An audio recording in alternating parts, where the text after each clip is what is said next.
The caterhamracer.com Academy Championship is sponsored by Just Add Lightness, high-performance LED lights for the Caterham 7.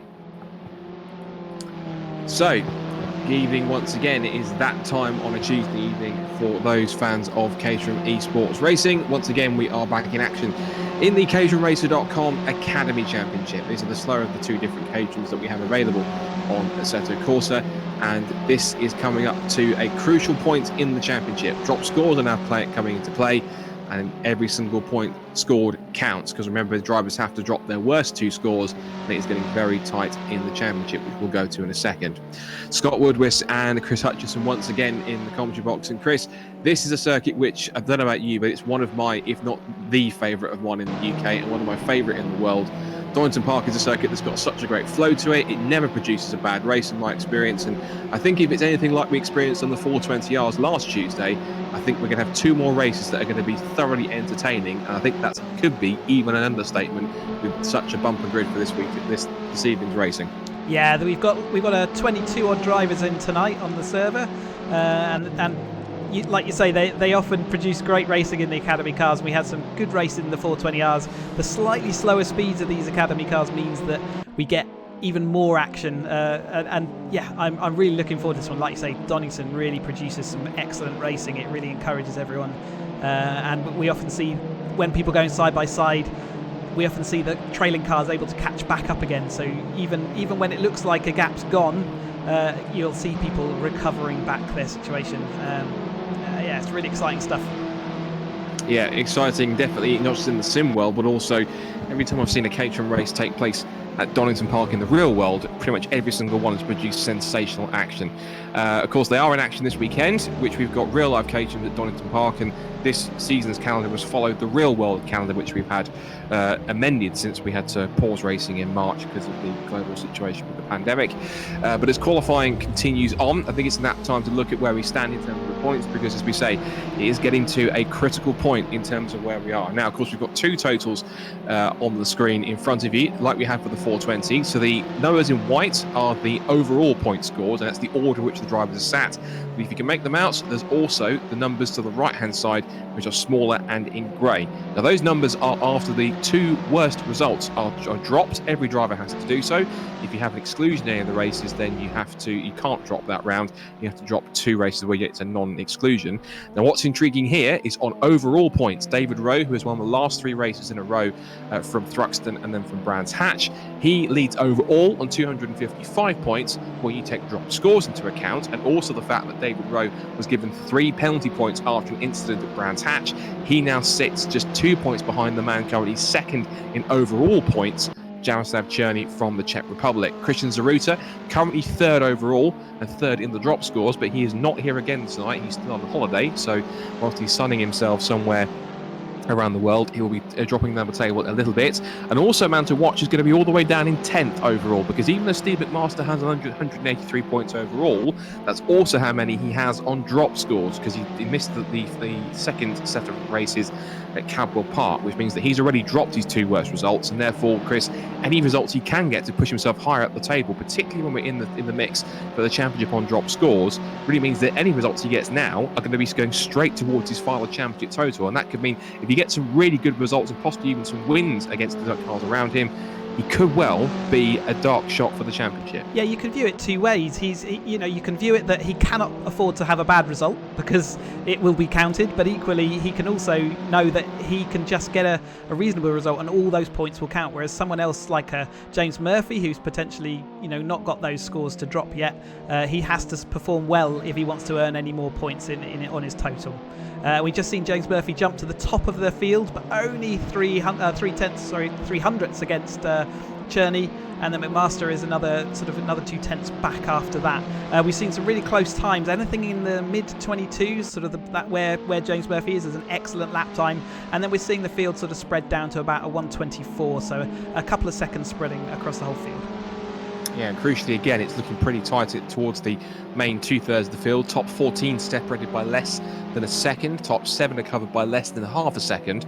As you mentioned, it is James Murphy who has the fastest time. Just popping up to third is overall points leader David Rowe. Of course, second after drop scores are taken into account. David is the informed driver, as we mentioned. He's taken 3 victories on the bounce. He won race 2 at Thruxton and then took both at Brands Hatch. But as we said, the penalty at the points that were applied after he was reported by, of all drivers, someone within his own team, in fact, Christian Zaruta. He, in fact, means that those 3 penalty points, where if he hadn't had those, he would have been 1 point ahead on drop scores with Cherney and leading on drop scores. He now finds himself 2 points back. And we know that every single point counts, particularly if you get to the last couple of rounds, Chris. And he might well look back at it if he doesn't win the championship and think if that incident hadn't happened, he may well have been in a different position. But at the same time, it can be wishful thinking, because what's done is done. All he can really do is get his head down now and go to get as best results he can, try and hopefully put himself into a position where he can go and negate that in some cases and pick up a strong result to hopefully take the title. Yeah, I mean, absolutely. Again, I've said it before and I'll say it again. All you have to do really is drive fast, get good results, and you can't do anything more. Everything else will be what it will be. But those 3 points are certainly unwelcome, I'm sure, for David. But ultimately they are what they are, and he now races on. He does indeed. Across the line, he's getting a bit of a tow from one of the cars in front. And now as he comes down towards turn 1, he's on actually lining up for another hot lap here. So 5 3/4 minutes to go left in qualifying. Paul Fernerhuff is turning his Caterham into a rallycross car by running wide on the exit of the old hairpin. Here is Will Rossetti. Now he's also someone who's looking pretty decent in the points. He comes into this weekend 4th in the overall points. Might drop back a little bit because of his drop scores, but he's still around the top 5 or 6 positions at the moment. And Will's been making steady progress. He's a driver who has yet to win a race yet, but has come close on more than one occasion. And he stood on the 3rd step of the podium and the 2nd step. He just hasn't quite managed to get on the top step yet. He's currently sat in 3rd, just under 2/10 off. If fortunes go his way, the question is, Chris, maybe first win if fortunes go his way? Yeah, he's always puts him. He kind of concentrates on the Academy Championship, and he always puts himself there or thereabouts. So the more you can do that, the more you can, you put yourself in with a good chance of having a race win. And there's no reason why you couldn't do that tonight, especially as the others have. He's got less to lose in that he's slightly trailing, and therefore he needs those good results. But he's just popped himself up into that 3rd place. So we'll see what happens. Also worth mentioning briefly that I brought to light because he cut the chicane very, very fine on the last lap. You can see he's pushing track limits everywhere. In the final chicane, if you do take too much of the sausage curb, you do get a penalty, and you must slow down before the line, and that might cause some issues in the race. So keep an eye out for that one. Yeah, we might well get 1 or 2 potential penalties as a result of that, and I'm pretty sure it was something which was also mentioned, I'm guessing, aside from Chris's rather stringent briefing in the Discord server to make sure that they race hard, but they race fair at the same time, because whilst the 420R races were quite fun to watch, there's also 1 or 2 rather frantic moments, and we do prefer it when they race hard and go side by side, not at the expense of contact. So that should hopefully mean that these guys can run as strong as possible without making too much contact. Now here's somebody who's also running well in qualifying, Richard Gallagher, 6th fastest at the moment, which will put him on the 3rd row. He's just about a 10th and a half off Steve McMaster in his lap time. Also strong performance so far from Andy Parker in 7th place. Tim Mann, he's currently 8th in the Just Add Lightness sponsored car, who are very valued sponsors. Up to 9th has gone Chris Skillicorn, who will be racing this weekend to round off his first season of competition in the Caterham Academy Championship. The championship is effectively, unfortunately, until the season is finished, it's unofficially out of reach, but because of course Tom Cockrell is not entered for this weekend's Caterham Ring Group race, but he's got enough points, it seems, that at least even with 1 drop score factored in, he will still win the championship regardless of what happens, unless something very extreme happens that seems to affect Tom in any way. So he's currently sat in 9th, and then Steve Arnell rounds out the top 10. We've got Paul Fernhuff in 11th, Emil Jaselic, Guy Crawford, and also Blair McConaughey a little bit further down than they would like to be, I'm sure. Sat at the moment in 11th, 12th and 13th position. So it's 12th, 13th and 14th. And it's Tom McEwing, Michael Coomber, Jim Erlen, Mark Rodman, Philip Clark and Albert Veyer. Now, the Philip Clark and Albert Veyer haven't been in these sort of main races too often. They've mainly been hovering around B group, but because we had only just literally 2 or 3 cars that were going to race on their own in B grid, that's the reason why, of course, Chris, we have brought these cars into the A grid with 1 slightly bigger grid, so they get their first chance to be on stream and to see what they can do. Even at the moment, they are kind of towards the back of the grid. Yeah, we would love to have them all on one grid all the time, but unfortunately we're limited on some tracks to the total number of drivers you can have on each grid. Just want to say Cherney's now popped himself up into provisional pole position there with a 22.5. That is an exceptional lap and pulls himself a tenth ahead of Murphy. But yeah, we've been looking at Gallagher, Parker, people like that.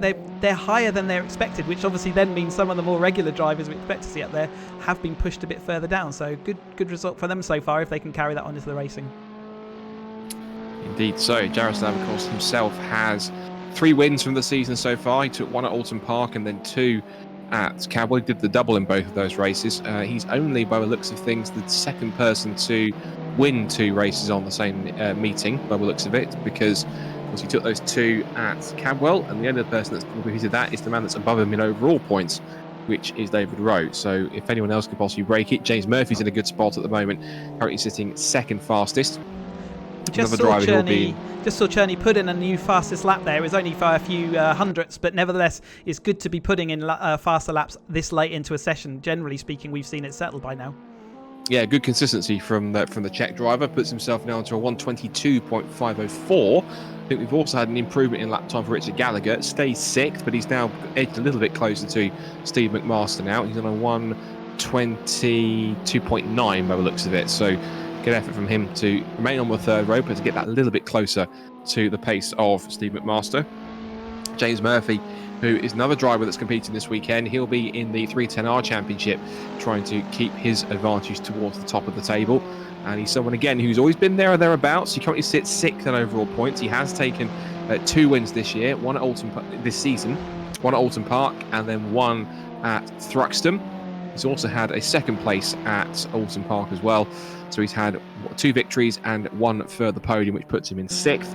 I think the person that really has got some work to do, who sits quite high in overall points, Chris, is Blair McConaughey, because he's shown some really good consistency to place in the top 10. But we have seen it before, haven't we, where Blair isn't always the best at qualifying, but he's more of a race driver where you can pick his way through the pack and take advantage of any mishaps from cars around him. He usually keeps a very cool head, to use the term, which is quite sort of a well-used phrase, but he tends to keep his head rather cool, whilst those around him on many occasions appear to lose theirs. And that's the reason why he's that high up in the points. Even though he hasn't actually finished on the podium all season, he's scored enough points consistently enough to be able to keep himself in the top 5 heading into this weekend. Yeah, exactly that. He's not traditionally he's not the best qualifier on our service and on the service, and sometimes he's just not got as many laps under his belt through the sort of practice sessions we have in the days leading up.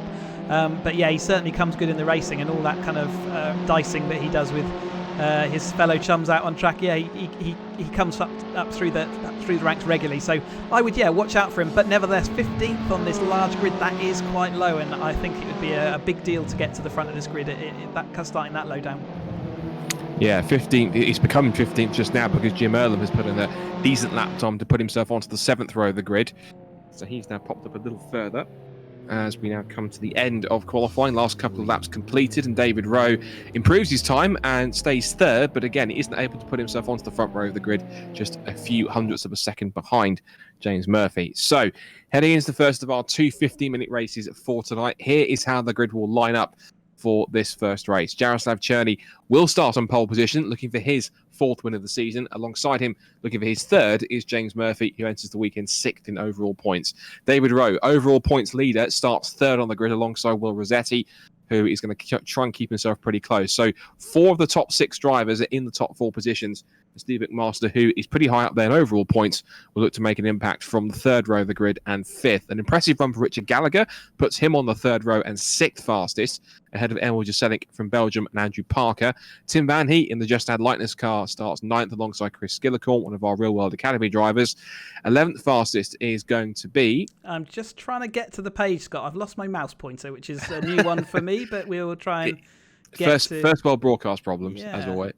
It doesn't seem to want to play along with me at the moment, so we'll just have to call it out. I think 11th place is Steve Arnell. We've got 12th for Paul Ferniehoff. Jim Earlham starts 13th. Guy Crawford in 14th. Blair McConaughey 15th, like you say, a bit lower than we expect there. Alan Curtis 16th. Tom McEwing 17th. 18th is Michael Coomer. Mark Rodman is 19th. And we're on the grid now. I still haven't got my mouse back, which is starting to become a problem. Well, I'm sure it'll be resolved very briefly whilst Chris is looking at that. So this should be pretty intriguing to watch how this race will play out. There we go. His mouse has reappeared. I can see it on screen now. So Yeah, all is right again in Caterham Racer World. Not yet. I'm going to probably not have quite, to not yet. restart the broadcast. We've got 1:30, as in, so the viewers will still see and hear us, but we will restart the game in the background. Aha. Okay. So, minute and a half to go. Then, whilst we're quickly doing a bit of a reboot, I guess whilst we're doing that, then forgive me for asking Chris to multitask, but of course, Chen on the front row alongside James Murphy. We know that it can get a bit explosive at times between these two. Adding the fact you've got the likes of in there too, you've got Will Rossetti and David Rowe, who of course are very competitive and always try to put in the best result they can. First two rows are looking pretty good. Other cars that we know will start to make their way through the field, like Blair McConaughey, who needs to, given the fact he's fifth in points. This could be a pretty explosive battle at the front, but it could also give an advantage to those behind if those top four decide to squabble amongst each other too much and hold each other up in the process. Yeah, I mean, like we always say, I kind of want to just get them through these first few laps and corners, and then hopefully we can see, as things will go. If we get through those first laps, things tend to settle down, and then we can get into concentrating on the really having good racing. And like I said to them all on the channel before, I want to see that racing. That's it's much more fun to see that last the whole race than just have those moments where someone catches up, they have a little accident, and then it all spreads out again. So yeah, I think there's a lot of potential here, and we've got a lot of championship sort of points on ready to be won as the lights come on. Yeah, let's see if that rings true. Shirley and Murphy on the front row of the grid. 15 minutes of caterhamracer.com Academy action gets underway. Nice clean start from everyone. No one jostling about too much. And Cherney immediately is going to the racing line to hold the lead and the whole shot into turn one at Redgate. So under brakes into the right-hander. Everyone appears to be listening to Chris's brief so far, he says, touch wood.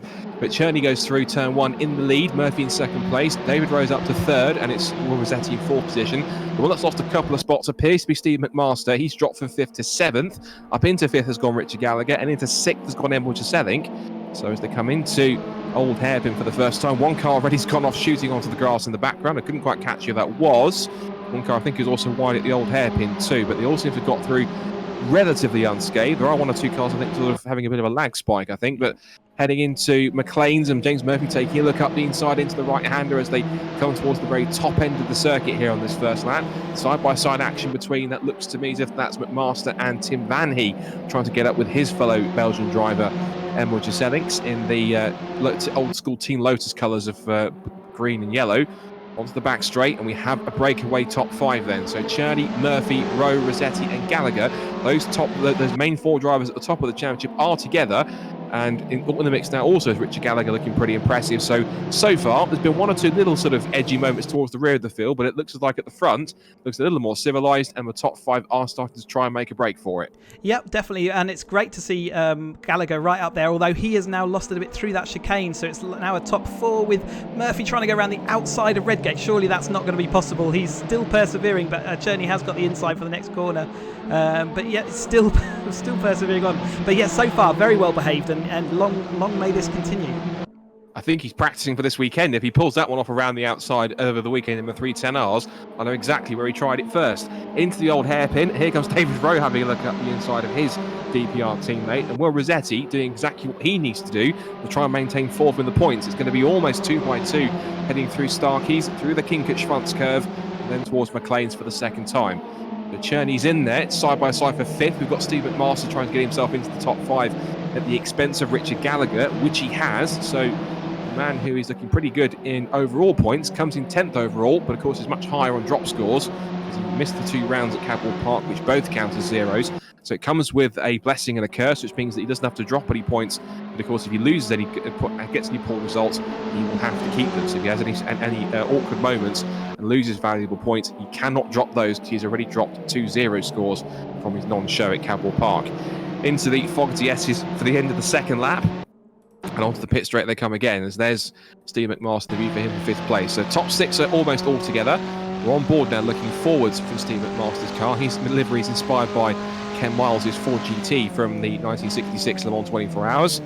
So that's where you got the duck egg blue with the white stripes down the middle and the 2 red front wings. And there's Richard Gallagher towards the back, who's just lost out. Rest of the top 10 has got Andy Parker also putting in pretty impressive run in 7th place. Tim Van Hees 8th, Paul Fernerhoff 9th, and Chris Skillicorn rounds out the top 10.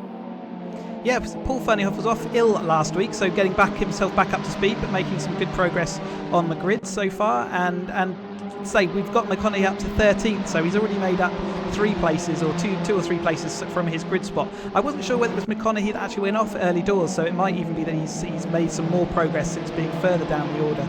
But meanwhile, this top 3 now look like they've got a small advantage, and Rossetti is just trying to hold back McMaster at the moment, who is on that sort of relentless push forward that we would expect. Just behind, I noticed on the timing pile, and we've got the bottom end of the top 10 are having a go at each other for 7th down to 10th, and here they are. I think one car that's dropped back a little bit is Paul Fernerhoff. Whoops, one car's also hit a little bit of trouble, a little further back, a few places further down the field. We've got side by side with Fernerhoff looking down the inside of the silver and purple car of Andy Parker. And Parker has to capitulate and lets him through, so that's now, it's Fernerhoff maintaining 8th position. At the expense of Parker in 9th. Meanwhile, for the lead, James Murphy's almost being edged onto the grass. He's put 2 wheels as he tries to force the inside line. Cherney tried to close the door, but James wasn't having any of it. And now with David Rowe taking a wider approach into Redgate, he might get the momentum to pull himself alongside. Meanwhile, Steve McMaster fancies 4th at the expense of Will Rossetti. And he might try and copy exactly what James Murphy did going through the Craner curves, which it looks like he's done. And McMaster has got himself in front. So into the old hairpin they come again. And it's Murphy in front now. He has got the lead, as he managed to pull off that move successfully. Cherney tried to come back at him through old hairpin, but couldn't make it stick. 4th, 5th and 6th have all run a little bit wide, but they carry on. And this is the crucial thing, Chris, we talked about. If these 3 keep on holding each other up, it brings McMaster and indeed also possibly Rossetti and Gallagher into play, as Cherney again looks up the inside but can't make it stick.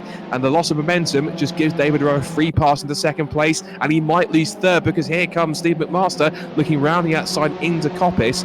Talk about frantic, Chris. It's only, lap 4, and it's kicking off big time. Yeah, you need every little inch of this track to go around all these wide open corners, these fast corners. There's Rowe now having a look down the inside, but I don't think that's going to come off.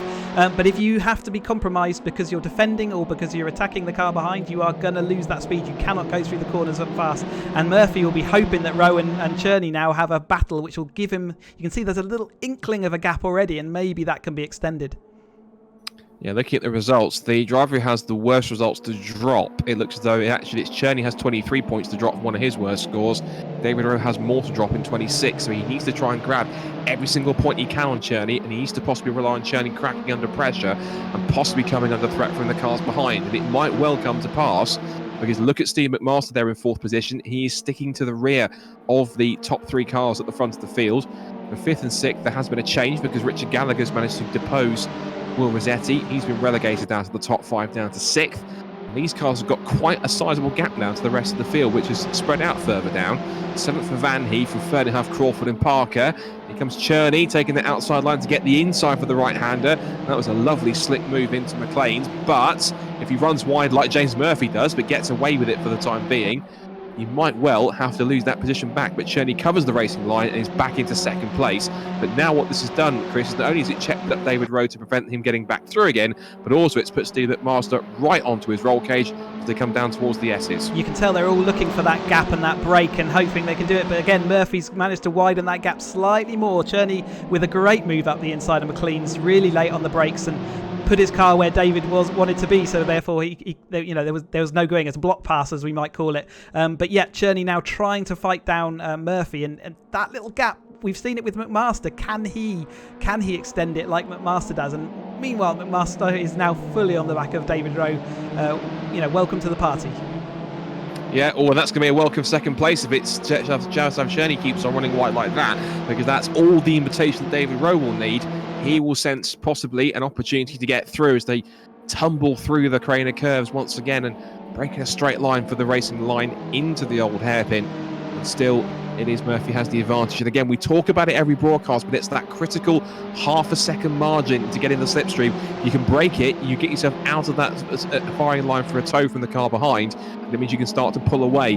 But Master feels like he wants to put the pressure on and try and go for a podium place. He looks to the outside of David Rowe, but Rowe's too busy trying to get past Cherney again for 2nd, and it's side by side again for 5th. A nice neat little battle going on between Richard Gallagher and looks like that was Will Rossetti, and Richard has maintained the place. So He hasn't let Will get away too far. And that's going to be hurting Will a little bit, because the longer he stays fighting back in 5th position, Chris, the less of a chance he's got with 6 3/4 minutes to go of catching up to the guys in front. He's got track position now, but if he can get through, at what expense will that be for the time he's lost battling Richard in the last couple of laps? Yeah, he's had to go slow through the chicane as well. That will give Richard now that chance to pull back alongside coming up into the thing. He's even given him the inside line there, so I think we're going to see Gallagher go back through at the moment. And like you say, Will Rossetti really wants to be up with this group in front, but at the moment he's just not quite got the ultimate pace, and Richard Gallagher's sort of running interference, isn't he? Great racing though to see them going backs and forwards. Everyone has a little race, don't they? And we're seeing it all through the field. Yeah, looks like it. It's a good scrap going on between Tim Vanhey and Paul Fernhoff behind them, as these two continue to go side by side, approaching the old hairpin. Now, Rossetti has got through now, ahead of Richard Gallagher, but because Gallagher will try and stick within that half a second margin to keep in the tow and to get the run up the hill towards McLean's. It'll be especially effective up the hill because it means he can keep flat out and he'll be able to gain a little bit more momentum on the run towards the climb up to the next through to 2 right-handers. It's the very top end of the circuit, as James Murphy continues to lead the way. And he's crucially just outside that half a second margin. He's got 3/4 of a second on Jaroslav Cherny in 2nd place. It's still Rowe in 3rd and McMaster who's keeping tight in 4th position, but they're all inadvertently working together to set the pace and pull away for the rest of the pack, and they're still not finished for 5th behind, because look at this, we've still got Gallagher who now takes role reversal. He goes up the inside this time, breaks that a little bit later, locks up, and that's just put off Rossetti a little too much. Maybe that was almost a bit of a plan, I think, in some cases. I don't think it was intentionally locked up, but what it has done is it's compromised Rossetti enough to lose positions to both Vanhey and also Paul Fernhoff. And if they're all not careful, they might be caught by one of our favourites in the pack, Guy Crawford, who once again seems to pick things up and also manages to pick up the pieces when things go wrong.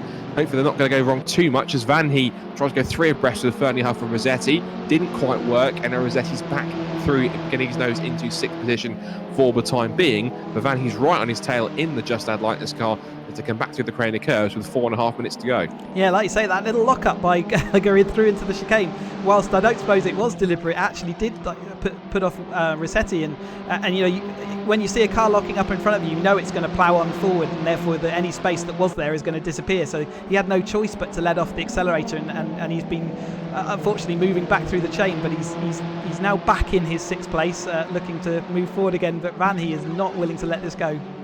No, Rossetti was wide on the exit of McLean's and he got very sideways and just managed to hold it.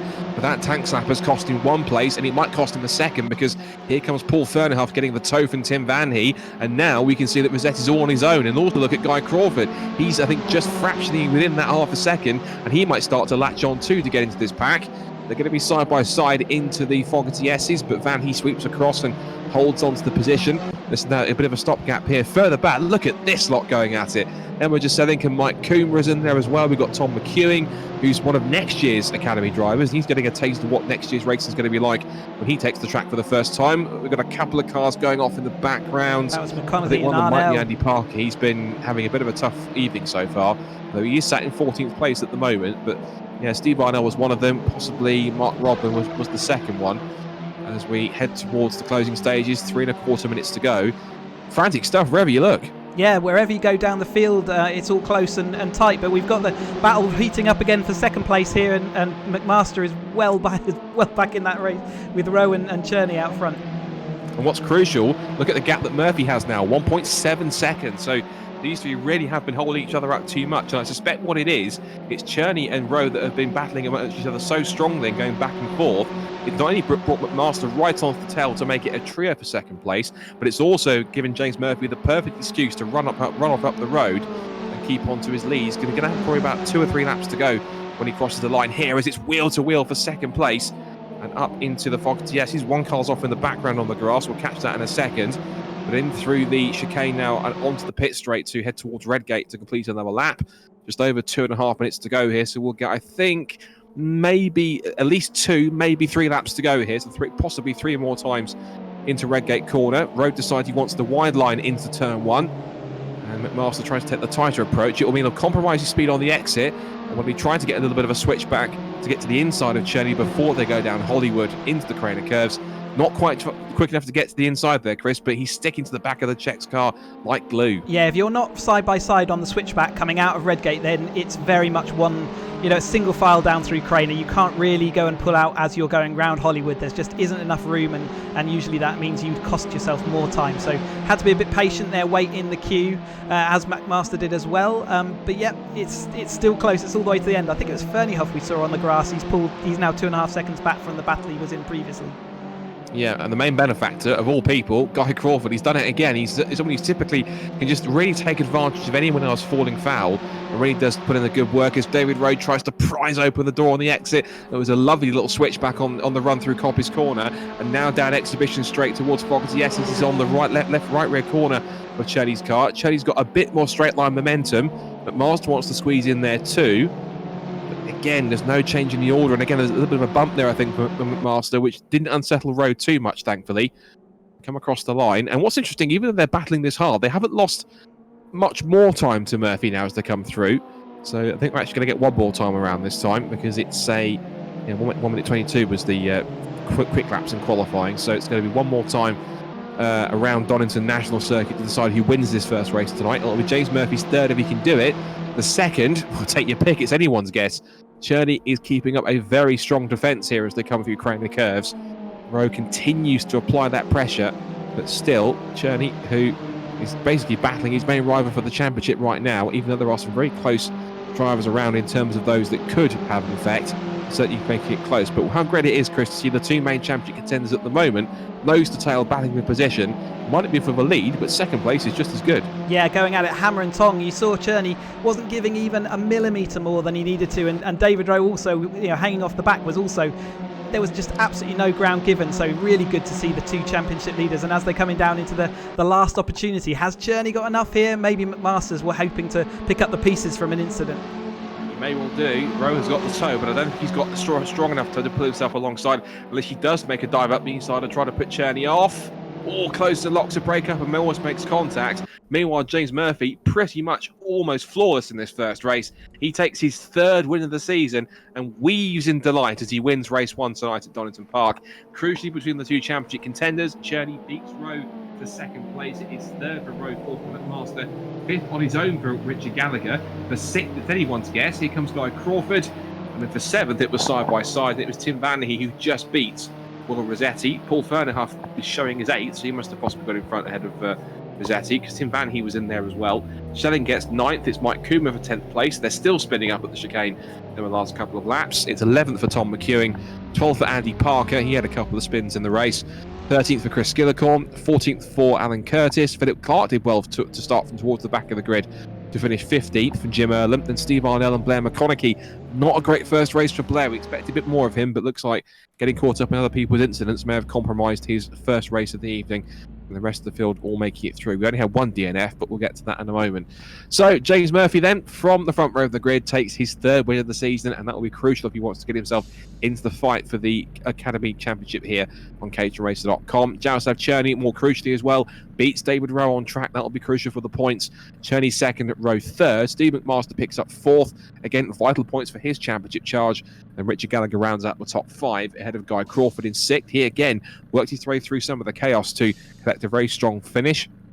7th place for Tim Vanhey, who finishes ahead of Emma Jaselink, who started ahead of him, I think, on the grid. Paul Fernhoff sandwiched the two Belgians. And it's Michael Coomer, again, another quiet but strong drive to put himself into the top 10.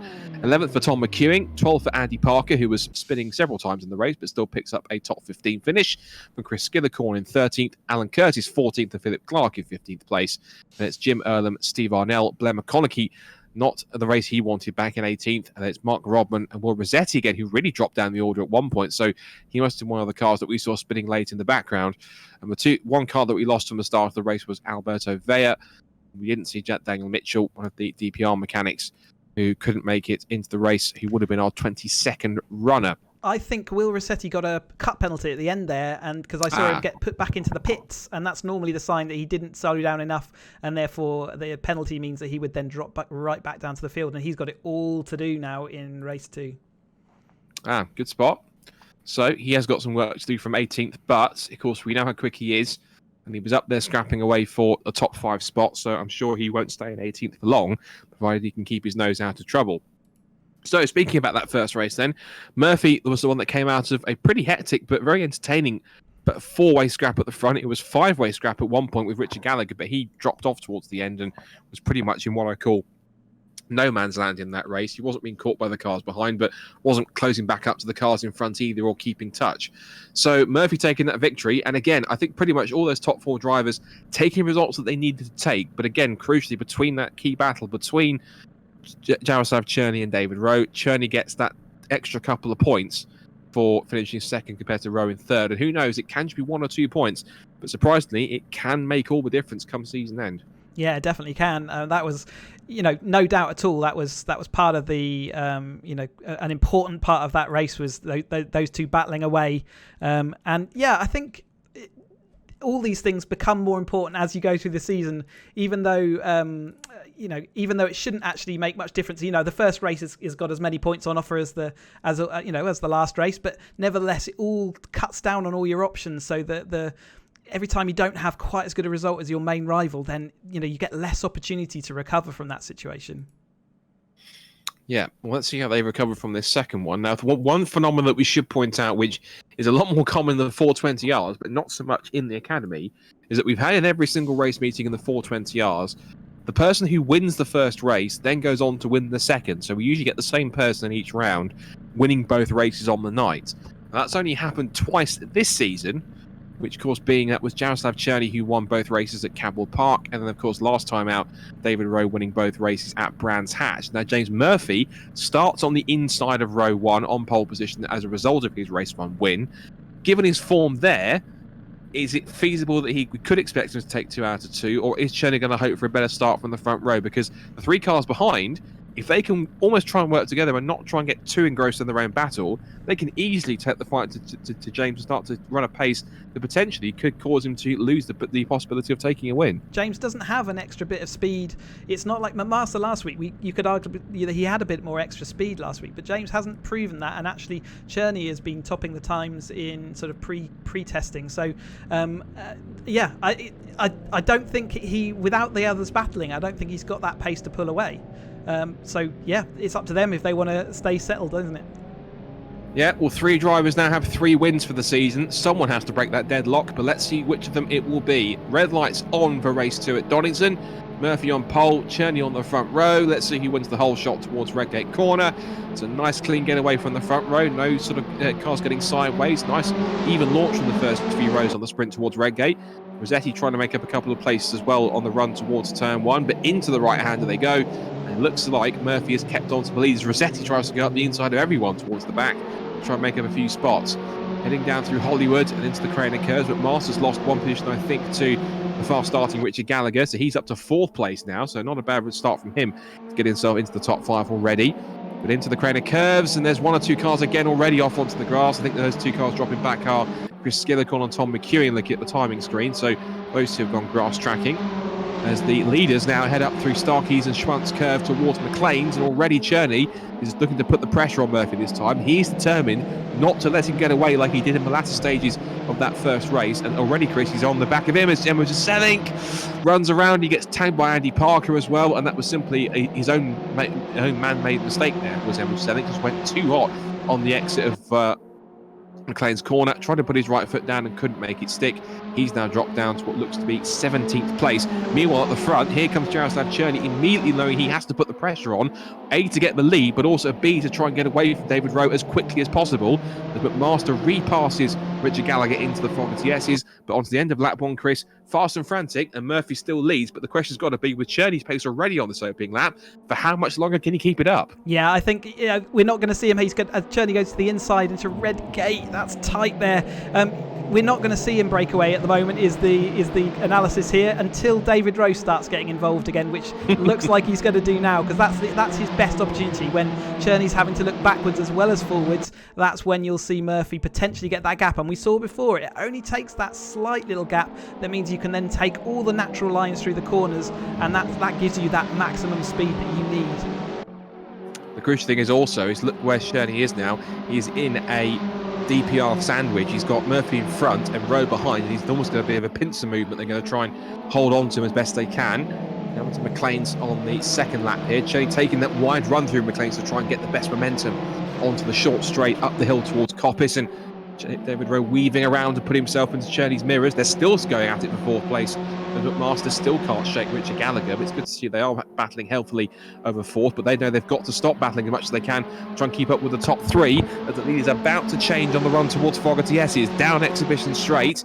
Rowe's got a toe from Murphy, but Cherney crucially has track position, and he will turn in front. So Cherney gets his nose into the lead at the end of lap 2 here, but also crucially on the exit of the corner. Murphy is staying close, and he will be in the toe, and he wasn't afraid to try and open a gap where there really wasn't one on the inside line when he made the pass from the lead at Redgate Corner towards the start of race number 1. He takes that wide approach in, finds Cherney parking the car on the apex. That didn't quite work. And of everyone on the first proper flying lap, look who sets the fastest lap. That man, Guy Crawford. He's in 6th position and not too far away from the battle, which is looking pretty hot. And again, we say it time and time again, Chris, the harder these guys in front fight each other, the easier it is for the cars to take advantage and make that lead train bigger and bigger and bigger if they keep up a strong pace to latch onto the tail of it and make it an even bigger train for the lead in the podium places. Yeah, Cherney did not leave a millimetre up the inside. There was absolutely no space up there for Murphy to squeeze his car into. I think he sort of learnt from that one before. But yeah, absolutely looks like Cherney is dead set on winning this race, and he is willing to, block, manoeuvre and defend as hard as he can to stop the chasing pack get through. So 5 alive through the right-hander at Coppice Corner. Cherney from Murphy, Rowe, McMaster and Richard Gallagher. McMaster looks pretty racy. He's going to go for Rowe, I think, on the run towards Fogarty Esses at the chicane. He's in the slipstream. Where's he going to go? We're on board now with Steve McMaster from the onboard camera. Just seeing his hands working away at the wheel. Nice smooth run as they thump over the curbs of the Fogarty Esses and back onto the pit straight once again. Richard Gallagher's only a 10th behind and sitting in 5th position. In fact, where is he? There he is. He's going to try and pull alongside for 5th position. We wonder where he was in the mirrors. He's going to pull himself to driver's left. Richard Gallagher takes the widest approach of all into Redgate and holds on. James Murphy shows how quick he is. He's now going side by side for a lead. Oh, and the two leaders make contact. So James Murphy takes the fastest lap of the race, but more importantly, on the exit of Redgate, the two of them touched. And thankfully, it wasn't a bigger incident than it was. And I think Murphy, out of courtesy, might just let Cherney have the lead heading through the old hairpin. But it looks as though, Chris, Murphy is getting a bit frustrated here, but he knows exactly what pace he's got. The fastest lap shows that he is currently the fastest man on track. Although David Rowe trying to look for his outside is not going to help him. But he really is determined to make it 2 out of 2. Cherney, meanwhile, knows he's got a championship on the line. He has to get every single point he can, whilst there's a car between him and Rowe in this race so far. Yeah, perfect scenario for him, isn't it? The extra point there. Like I said before, if you don't get that overlap immediately out of Redgate, then you don't really have a chance. You've got to follow down the hill. And Cherney definitely blocked off that overlap, didn't it? And that's, I think, what caused the two to come together. But yeah, he's looking this way and that. He's slightly faster in that toe, but he just doesn't have it quite. Cherney is manoeuvring his car perfectly to keep ahead. What's crucial is David Rowe, he almost picked up the toe that James Murphy left on the table when he moved out to try and pass Jaroslav on the run towards Fogarty Esses. So he's got to be careful that the cars behind him don't take advantage of the toe that they might get from the car he's trying to pass. So it's going to be critical to see how they work it out. Also watch out for the two cars behind as now Murphy goes sailing round the outside at Redgate Corner. It's not impossible. But again, he will stay side by side if he can. And we've seen this happen before. He has gone wheel towards side by side through Hollywood and into the Craner curves. And he can put himself, if he's quick enough, in front as they go through the right-hander. Cherney tried to go to the apex of the Craner curves. Couldn't quite make that stick and turned out of it. And they're still side by side round the outside of the old hairpin. That should be impossible. But he's on the curb. He's going to try and get himself in front. They're still banging wheels as they come to the kink at Starkeys. Rowe wants to get involved. So does McMaster. And so does Richard Gallagher. He's going up the inside for 4th. And Murphy is in front. And incredibly, that was incredible. I've never seen a pass round the outside of the old hairpin like that. And once they squabble over 4th, I have to admit, that was incredible. And there's more contact in the background. That was Gallagher and Steve McMaster. Round goes Richard. Steve, though, that's going to be critical for points. Of course, remember, he can't afford any bad scores. And unfortunately, they might well have cursed him. He's still battling with Paul Fernhoff, and he's still in P6 for the moment. That's exactly what he didn't need right now. Yeah, that was a brilliant sequence by both drivers there. That was an unstoppable force meeting an immovable object. That just like you say, I don't think I've ever seen that happen in real life, and even in the sim, that's an unnatural move. But nevertheless, great driving by Murphy and real opportunism. He was desperate to get by, and he showed everyone that it is possible around the outside of the old hairpin. Who knew? And we're not even halfway yet. We've still got just under 8 minutes to go, so still half this race left to run, and there's still plenty of action that could be had. So now we see the order shake out after that little incident up at McLean's. It's still Murphy that leads the way now, 3/10 from Jaroslav Cherney. Third place for David Rowe, up to fourth. He's at it again, Guy Crawford. He's a bit sort of uneventful, but it's enough for him to start picking up top places. So all he needs, dare I say, is one of the 3 cars in front to make a mistake, and he could be on the podium. So he's not that far away either. He's pretty good in clear air to try and make up some of the pace that the cars in front lose from battling. We saw the onboard shot there. He has also got slightly bigger things to worry about, that being Tim Vanhey on his tail for fifth position. Steve McMaster is staying strong in 6th. He has managed to hold himself ahead of Paul Fernhoff in 7th, with Arnell, followed by Parker and then Coomber. Look back to our leaders, and James Murphy looks like he's gone way too wide on the exit of Cobbles Corner, using all the track, but the at what cost? And the cost is that he's going to lose the lead on the run towards the Fogarty S's. Rowe is in Bateau as well, but crucially into the braking zone as they head through the right-left flick through the S's, and Cherney is back in front. And I think, Chris, that was simply him just trying to take as much momentum as he could and use as much track as he could, but Cherney could sense that, got to the inside through the undercut, and he's got back through into the lead. But we know how Murphy looks for every gap he can. I'm sure he won't stay there for long. Yeah, we're seeing him try around the outside round Redgate. That gives Cherney the inside going down Hollywood and through the Craner curves, but that doesn't necessarily, as we saw before, it doesn't necessarily guarantee your spot, especially with David Rowe now shoving his nose in where it's not wanted. Side by side again through Craner curves is brave and say daunting all at the same time. Oh, David Rowe, brave as ever. He's going to go up the inside of a second. Even the lead he can do. Up the inside, he went side by side with his DPR teammate for 3 corners, and Murphy puts 2 wheels onto the grass, and Rowe puts himself into second. Or does he? Because Murphy comes back at him on the run up towards Schwanzker, but Rowe has got it done, so he's into second place now, and he goes for the lead, diving up the inside into McLean's, almost makes contact with Cherney. Cherney gets forced out wide. There might have been a bump, and now through goes Rowe, through goes Murphy. There's more contact between second and third, and he has to back out of it, and it's a DPR 1-2. So an incredible sequence of corners on this lap alone, and the whole complexion of the top 3 has changed. It's now Rowe in the lead, Murphy in second place, but then again, for how much longer? Because look at this, Murphy has no toe, Rowe has one, and it's going to be 3 abreast on the run towards the chicane. And like a video game, well, it is a video game, through the middle of both cars went Cherney into second place.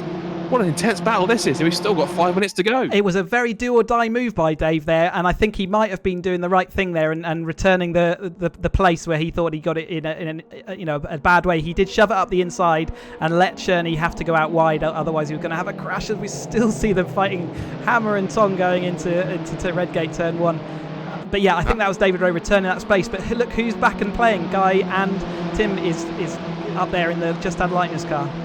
I tell you what, David Rowe must have, even as a sim, has great spatial awareness, because he went to turn to the apex and found the bright red Caterham with Cherney parked on it and turned out of it immediately as he realised he was making a mistake. So he thankfully avoided quite an accident there heading into Redgate corner. But you're absolutely right. Guy Crawford taking full advantage. 1 car off in the background. I think that's Paul Fernhoff that's exploring the track limits of the old hairpin, because Steve McMaster has pulled away, and it's 4.5 minutes to go, and it's not in a real that he possibly get a move. As there's contact again between Murphy and Cherney. Cherney got very sideways, and Murphy just about held on as well. So they're all stacking up behind the leaders here. Murphy does hold the lead, but look at the train that's forming behind it. And McMaster can get back in this now, because we talked about the fact he's pulled away from Paul Fernhoff. There he is, look, just at the pale blue car in 6th position. And he's not that far off the top 5 here as they come down the back straight with 4 minutes to go. Side by side again for the lead. Now, can Cherney go dipping down the outside line? The answer is no, not on this occasion. But Rowe and Guy Crawford, who is there in 3rd place now, could well make a move. Rowe gets right onto the roll cage. Remember, these two are battling for the championship here, as I think 1 car got loose in the background. That was Paul Fernhoff. He's lost out now to Steve Arnell. Down towards Redgate corner again. Cherney holding the inside line. Crawford thinks, I want to play too. Up the inside into 3rd place. Almost makes a bit of contact with David Rowe. And a shaky run through Redgate means it's now going to put him on the back foot. And the 2 championship contenders are again going to be side by side as Rowe creeps round the outside of the Craner curves. Holds back for a second to allow Cherney to take it single file through into the old hairpin. And again, like it was in race 1, Chris, these two so focused on battling with each other. Look what's happening now. Murphy is in front and he's trying to pull away as quick as he can. Yep, David Rowe up the inside again here, coming into the Swans curve, and he's got the inside, but David's got the momentum around the outside, so he has made that stick, and if he can keep that momentum now going onto the back straight, he might be able to make that one stick for more than one corner, which is longer than we've seen for most of them. They all sound like angry wasps at the moment, and they're definitely on the sort of verge of catastrophe at every single corner, but just keeping it on the right side of that, which is great to see. We need to keep an eye on Steve McMaster, because he's past Tim Vanhee and he's going to try and put himself alongside Guy Crawford to take 4th place. If he can pull it off here, side by side for the 2 championship contenders into the Fogarty S's. And again, Cherney parks that car right in the middle of the road to hold the apex and hold the racing line. One person who didn't hold the racing line, all the place there was Steve McMaster. He's going to be side by side with Tim Vanhee. You've got a much better run off the chicane. But again, look what's happened. James Murphy now puts in the personal best of a 122.9, and he's almost a second out in front. He's doing it again like he did in the closing stages of race number 1. He is now pulling away and looking for a double victory to put himself right into the mix of the championship hunt going to Snetterton in a couple of weeks' time. We're side by side for 5th, as now Steve McMaster puts his nose in front and remains in front of Tim Vanhee in the Just Add Lightness car, doing a grand job for Just Add Lightness in that green and orange machine in 6th position. Through the old hairpin once again, we're on the penultimate lap. Everyone kicking up dust on the exit. Quick shout out to the rest of the top 10. We've got 7th place for Steve Arnell, 8th for Andy Parker, 9th for Paul Fernhoff, and 10th for Glenn McConaughey. So he's done well actually from towards the back of the grid. 18th up to 10th, so up 8 spots through all the racing. And also Will Rossetti, who started pretty much at the back of the field and is up to 11th place. So bit of damage control for those 2 drivers, but still worthy drives so far nonetheless, with a minute and a half to go. We saw Steve Arnell having an incident early doors in race number 1, so he has brought himself all the way back up to 7th, so full credit, and also looking like he is catching up with this battle. I don't think he's going to have enough minutes left, but nevertheless he has had a great result so far, as long as he can keep this going for the last just over a minute. So this will be the last lap we're heading out onto now, and it looks like Murphy might just have enough gap there to give himself a bit of a comfortable last lap. He does, but personal bests came in. In fact, actually, look at the lap times from both Cherney and Rowe. It's a new fastest lap of the race from David Rowe, so maybe it's not all wrapped up just yet, because the gap was almost a second. It's now come down by about 3/10, and it may well be the case that Cherney and Rowe have unfinished business here with a lap to go. Could be on for 4th also, because McMaster is now going to try and make a move on Crawford if he can find a way past. Not just quite yet through the corner curves and towards the old hairpin again. Turn their way at the bottom of the hill. Then they start the climb back up towards the top end of the circuit at Coppice in a few corners' time. A little wide from David Rowe as we go on board with the DPR team boss. Really has shown his prowess in the sim in this series, and definitely showing what he can do. I wonder how quick he is in a real Caterham. If he can translate this pace into a real Caterham, I'm sure he'd be quite formidable if he was in a 270R or a 310R at least. Side by side for 4th again, as that's now Guy Crawford, who might lose out to Steve McMaster. McMaster had his nose in front very briefly, and he still has his nose in front as they come through Coppice Corner, and they're going to be side by side on the sprint towards it. And look at Tim Vanhee, and the green and orange car could get 2 for the price of 1 if he plays his cards right. Up towards the chicane then for the final time, top 3 all close together. The 4th, Crawford will hold on, I think, but you say wait for a victory to come along, and 2 do come along at once, and he becomes the 3rd winner to win 2 races in one night. James Murphy only just, though, wins the 2nd race and does the double at Donington, but he got closed in for as close as 0.3 of a second in the end from Jaroslav Cherney, who again crucially finishes ahead of David Rowe to pick up another couple of extra points in the championship. That's going to be vital heading to Snetterton, particularly those 3 penalty points from the last round for David Rowe. It's 4th for Guy Crawford. What a drive it was for him once again. Sure and steady and undramatic, but picking off the positions whilst those fell around him. 5th for Tim Vanhee, 6th for Steve McMaster. He would have hoped for a bit more, but after that, a little bit of contact earlier on. 7th for Steve Arnell. Again, we mentioned it, strong drive from him to get himself up there. 8th for Andy Parker, 9th for Paul Fernhoff, and 10th for Chris Skillicorn to round out the top 10 finishes. It's 11th for Mike Cooper, 12th for Glenn McConaughey, as everyone goes mental on the exit of Redgate Corner as usual post-race. 13th for Tom McEwing, 14th for Rossetti, and then the rest of the field coming across the line. I think we've just about got everyone across the line, apart from maybe 1 or 2 who are still to cross the finish line and take the flag. So, what a race and what a finish that is. And it's pretty much the identical top 3 from what we had in race number 1. James Murphy completes the double. He's only the 3rd driver to do so this season. And again, he is now catapulted himself right into championship contention with just 2 races left in the Academy Championship to come at Snetterton in a couple of weeks. Jaroslav Cherney, crucially again, 2nd ahead of David Rowe in 3rd. Guy Crawford picks up 4th. Tim Vanhee is 5th. and Steve McMaster. Steve Arnell, Andy Parker, Paul Fernihuff and Chris Skillicorn round out the top 10 finishes from race number 2. 11th for Mike Coomber, 12th for Blair McConaughey. He started 18th, makes up 6 spots in the end. Tom McEwen picks up 13th. Will Rossetti, who started towards the back after his penalty at the end of race 1, he finishes 14th. So not as a exciting race as it was first time around, but it's still trying to get some decent points anyway. 15th for Richard Gallagher. Again, disappointing. He had the contact with Steve McMaster and he spun down the order. The top 15 is his salvage from this race. The Philip Clark, Jim Earlham, Alan Curtis, Mark Rodman and Emil Giselic is the top 20. And the last car we had, I think, cross the line was Alberto Vea, who didn't start the race, sadly. Neither did Daniel Mitchell. Well, I need to take a break after that one because that was quite sensational. Again, more brilliant racing, esports style for caterhamracer.com. And again, on a night where I think not only did Cherney and David Rowe pretty much maintain their battle, and Cherney might have edged out a couple of points, but I think that was definitely a warning shot sent by James Murphy. He wasn't invincible. Those 2 wins will certainly put him in prime position, possibly cause an upset and be the 3rd element in this title battle heading to Snetterton in a couple of weeks' time. I think it's all going to be to fight for in the final round, isn't it?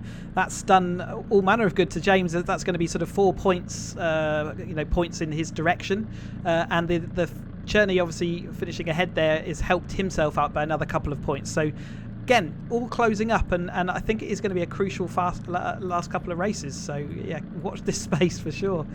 Some really good races further back. Like I said, Arnell pulling back through the field, and a real shame for Gallagher there dropping back sort of late on with that contact with McMaster. It did look like just 2 cars running close together in a clash of wheels. And kind of lots of stuff going on in the midfield that we didn't really get to see on broadcast because the front of the race was so close for both of them. Yeah, close all the way and certainly enjoyable. I can even see in the Discord that 1 or 2 of our other drivers that normally race other time, I think Mike Hilton was saying he was quite enjoyed watching that, and I think so did we, Stephen, commentating on it, which was fantastic to see. Right, it's time for Chris to do his Martin Brundle impression again, as I say every week, and have a trundle down the virtual pit lane. So I'm sure there's a few drivers I can see in Discord who might be available to chat to. There's a few actually. So once again, Chris, the mic is yours. So off you trot, and let's see who we can find from those 2 very breathless races. I'm sure there'll be a few people that might have quite something to say, I think. Yeah, I think we'll start with the man of the moment, the double race winner there, James Murphy. Another great performance. Not easy to start with, but kind of broke away towards the end of both of those races. Thanks very much. Yeah, that was a lot of fun. We were just saying on the fan chat just how much fun that was, and how close the racing was, and it was really, really good, and I hope I don't know what's like further down, but I hope it showed the racing which caterhamracer.com is now producing, because I think it's the last few races in both classes have been really tight, really fair and really clean, and I think it was it's a great example of that. We all really, really enjoyed it. I mean, Cherney wasn't giving more than a millimetre to anyone today. He was really determined, but you managed in that first race to squeeze down the inside into Redgate with a tiny bit of grass there involved, but that was pretty crucial in that race. I had to keep reminding myself this car isn't real, and if it all goes wrong, it's not going to cost me a fortune as I was going down that straight, because that was honestly all I was thinking. My reflex was to back out and get on the grey stuff again, but I had to get by. He's an expert defender, he really is, and he's very wily, and I tried a few of his own tricks back at him. There was a few sort of mid-corner lifts to make sure you got a good exit, that kind of thing, but he was once I was past him, fortunately Dave, I think Steve and Master and a couple others were on him quickly, so I was able to get a little break, and it's a fun way to start the week at Donington. Round the outside at Old Hairpin to take the lead in race 2, that's not I can't remember whether it was race 1 or race 2, but that's not often done, and I don't suppose that's something you're going to be trying out this weekend for real. No, in a word, absolutely not. In any way, shape or form will I try that. Yeah. So anyway, I was going to quickly say, obviously, you realise what's going to happen now is because you've won both races on stream in the virtual world, you've got to go and do it again now, because you'll be on live stream again this weekend, and you've got to do the same thing. So, no pressure. I just asked Dave Rowe if he was willing to enter another car and drive it himself. He politely declined. Because he was very useful out there. Really looking forward to it, Scott. It's in the free 10R championship, as you know, it's extremely tight. At the top, there's 4 of us, and a few more who could join the pack if results go their way. Really exciting championship, and thoroughly looking forward to the weekend. I'll be watching from the commentary box on stream, so I know you will, but put on a good show, and I'm sure you'll be up there battling for the championship with a couple of rounds to go. So, best of luck. Thank you, appreciate it. Have a great evening, gents. Thanks again. Okay. I think it's probably it's only fair. It's actually Steve McMaster's birthday today, so let's drag him in the commentary box and say happy birthday, Steve. Thank you very much, chaps. How are we doing? Yeah. So, how are you doing? It looked like a pretty fraught race out there for your birthday. No one giving you any gifts whilst out on track. I wasn't expecting any gifts, but race 1 was just so difficult. I mean, guys up front were obviously having a massive battle, and there was the wily old situation of backing off mid-corner to try and back everyone up, which meant when I was piling up behind them, trying to avoid going into the back, made it a bit interesting. Yes, so they park it on the apex and let everyone else deal with the problems that result. And the problems tend to be me absolutely cacking myself when I'm trying not to. Nice. Okay, so not quite the results probably you were hoping for, but I think the 420 is where your head's at, I'm sure, going into the Snetterton, the final rounds. Yeah, I mean, 100%. Probably the result I expected. So I've got to be realistic. I'm just nowhere near as quick in the academy cars, and James and David and Yaroslav have got super pace. You're right. Now looking forward to Snetterton, and fingers crossed, touch wood, all of those cliches. See if we can get it done there. Right. Well, we'll see you next week for more of the same. Lovely job. Take care, guys. See you soon. And I think just because we're coming to the end of the season, let's also drag David Rowe, who had another excellent performance there. Real battles with Cherney, and absolutely, millimetres to spare. Must have been quite exciting out there, David. It was a proper good couple of races tonight, I've got to say. It was so close. There was definitely a lot of strategy involved, and I think personally I learned a bit from the 420R race where I didn't play that card very well, and so I learned a little bit on this one, but didn't quite line up Cherney because I was really just trying to get one ahead of Cherney in each race. Unfortunately, he managed to do the same to you, basically, as so you have lost a couple of points there, but still all to play for coming into Snetterton next week, or I think in the next couple of weeks. Yeah, I realised James was not in the championship, and I was racing to get to just beat Cherney, and unfortunately every time I lined him up in the last corner I just didn't get quite the drive that I needed to, and didn't make it happen. But it was just awesome racing, very, very good. I've got to say, best yet, and hopefully it looked good on the stream also. It certainly James did. James reckons that you should jump in a spare 310R this weekend and give me the assistance in the championship. What do you reckon to that? Oh, I would love to, yeah. I mean, my our goal is for James to do as well as he can. So anything I can do to help would be amazing. But no, I don't think it would work out. Yeah. Okay. Well, best of luck for you and the whole team this weekend, should say. So if anyone else is heading out to Donington, go and cheer on James for real, or and several of our other drivers in our championship as well.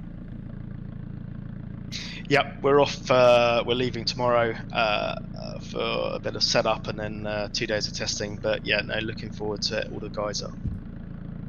Good stuff. Cheers, David, and good luck. Well, next week for the 420s, and then a week after that we'll be back with the academies. Lovely. Cheers, guys. Thank you. Great stuff. Yeah, I think that'll do. I think we've spoken to most of the big players. In the words of Babe, that'll I'm purely quoting Babe. That'll do, pig. That'll do. So, in any cases, so again, more great action from the caterhamracer.com championships. Never disappointing, as they always do. They never fail to disappoint. And of course, now it means we have just simply got one venue left for each. And there it is. It's all in quick succession because, of course, the rounds come up pretty quickly. And so, immediately, next Tuesday, you won't have to wait long, 7 more days, and we're back to the 420Rs.